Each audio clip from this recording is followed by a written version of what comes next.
ती पण तुझ्या मदतीला येणार नाही. ऐकम सगळ्याच्या सगळे बहिरे झालेत का? वाचवा हो कुणीतरी. फक्त खिडक्या बघून तमाशा काय बघताय? हे खिडकीतून वाकून बघणारे जर तुला वाचवायला आले असते ना तर ह्या देशात कधी बलात्कारच झाले नसते. तुझा हात माझ्या अंगाला लागण्यापेक्षा मी जीव देईन.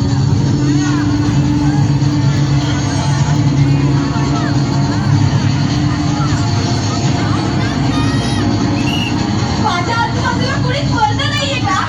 तर सगळे क्षमता जन्माला आले.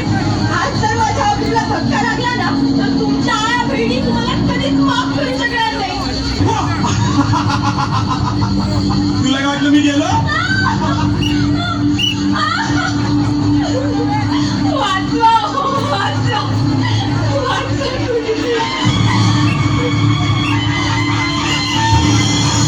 जगदंब जगदंब दिल्लीचे तख्त राखणाऱ्या महाराष्ट्रातून हा कसला आवाज? महाराज, आज जर तुम्ही माझी अब्रू वाचवायला आले नसतात ना तर माझं काही खरं नव्हतं.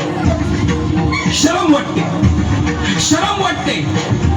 ज्या महाराष्ट्रासाठी आयुष्य खर्ची घातलं आज त्याच महाराष्ट्रात कुणीच मावळा आया बहिणींची अब्रू वाचवायला पुढे येऊ नये. महाराज, अहो हे लोक फक्त तुमच्या विचारांच्या गप्पा मारतात. म्हणूनच आता तुमच्याकडून अपेक्षा आहे. वाचवा माझी अब्रू. मी कुठे कुठे आणि कधीपर्यंत धावून येणार आहे? आज 350 वर्षानंतर सुद्धा आया बहिणींची अब्रू वाचवायला माझीच गरज लागणार असेल तर माझ्या नावाने राजकारण करणाऱ्यांची मला लाज वाटते. महाराज, मग आता माझी अब्रू कोण वाचवणार? तू मी? होय तू. आता महाराष्ट्रातील प्रत्येक महिला भगिनी ह्या काळात स्वतः छत्रपती होणार.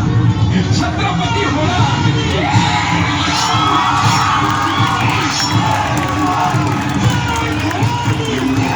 बाई शिवाची तलवार